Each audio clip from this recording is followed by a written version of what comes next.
This is Richard Ulf from Democracy at Work with another Wolf Responds, and I'm responding this time to many of you who have asked me to comment on the Ukrainian crisis in relationships between Russia on the one hand and the United States and Western Europe on the other.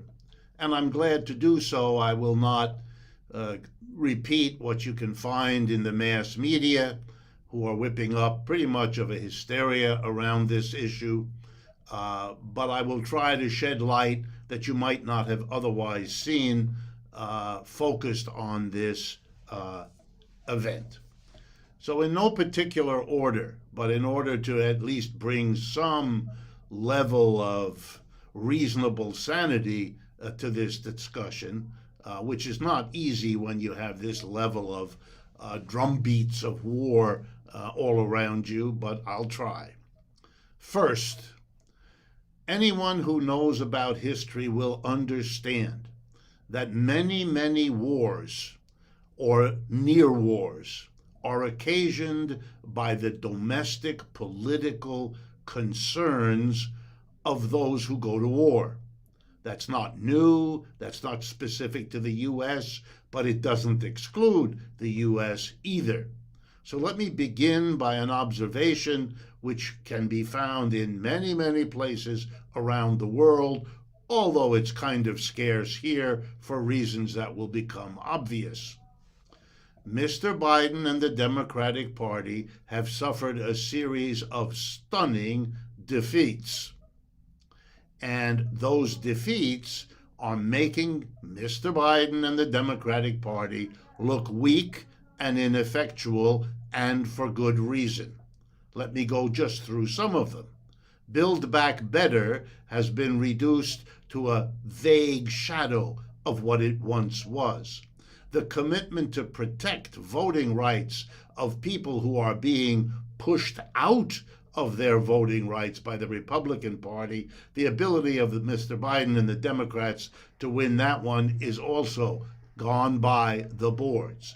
The numbers of people dying of COVID in the United States as I speak make it look that Mr. Biden's promise to fix that problem relative to the failures of Trump, that's not working out real well either. And we all know that after 2 years of suffering economic collapse nearly and COVID disaster, the economic program of the Biden administration seems to be to preside over an inflation with nothing more powerful than a promise that it won't last all that long, as if they can predict the future, and it won't be that bad, as if they can predict the future. So Mr. Biden and the Democrats need to distract all of us from the failures of the Democratic Party domestically.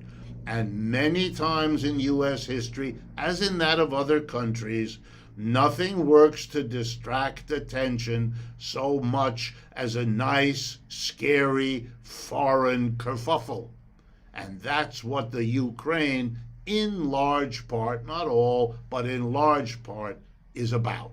You can watch, by the way, the same game being played by that pathetic Boris Johnson in England, who is now down to virtually no support at all, having been caught organizing alcohol parties at the same time that he told the rest of the British people they couldn't gather in groups more than 3 because of the danger of COVID.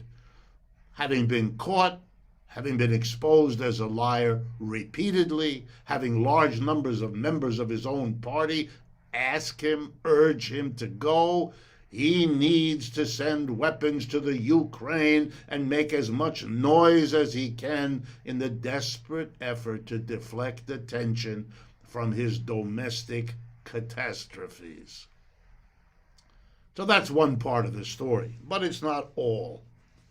The United States and Europe don't agree on how to deal with this, and that should be understood because it will be definitive here.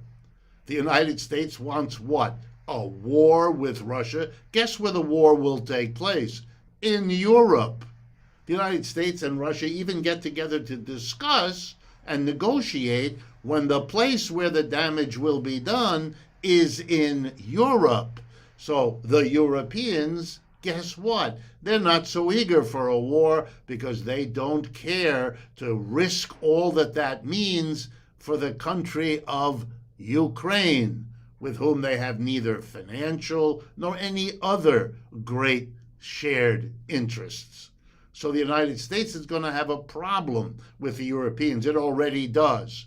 In the rush for hysteria, the pretense of a coalition with Europe is maintained in the American press. It has all the substance of those coalitions in Afghanistan and Iraq that were thin disguises for something the United States wanted, and the others went along with 10% real, 90% fakery. Then there are the people we are, quote, as a nation, the U.S., allied with in the Ukraine. An ugly bunch of people that includes significant Nazi and fascist movements. The United States is so eager to have this game run its designed, choreographed direction that it doesn't want us to talk about that, let alone to demand that those we support not have that kind of history or those kinds of commitments. And finally, here's the basic question. Is whatever happens in the Ukraine worth a war? Really? In the nuclear age? Now? With all the problems the United States has? I don't think so, and I don't think the American people, any more than the Europeans, will go for that. So if you do it, you can expect your support for it after an initial euphoria in the nature of a pep rally to disappear on you faster than it disappeared in Afghanistan, which is why we're not there anymore, in Iraq, which is why we're really not there anymore, and in Vietnam, which kicked us out. So we have to face that reality. Otherwise, it's going to undo us. So make no mistake, wars can happen out of these calculations and miscalculations. But the origin of all of this has much more to do with domestic politics and, since I'm an economist, domestic economics than anything else. And here's the domestic economics. And if you want to understand it better, watch Texas Senator Cruz. The United States needs buyers for its energy output. Europe is one of the most important. Russia has incredible stocks of oil and gas, and it is shipping those to Europe. Europe has to make a decision between Russian and U.S., and much of this is about trying to use this struggle to squeeze the Russians out of the European energy market and the Americans in. Europeans don't want it because the Russian gas and oil are cheaper. And that is the reality behind the hysteria.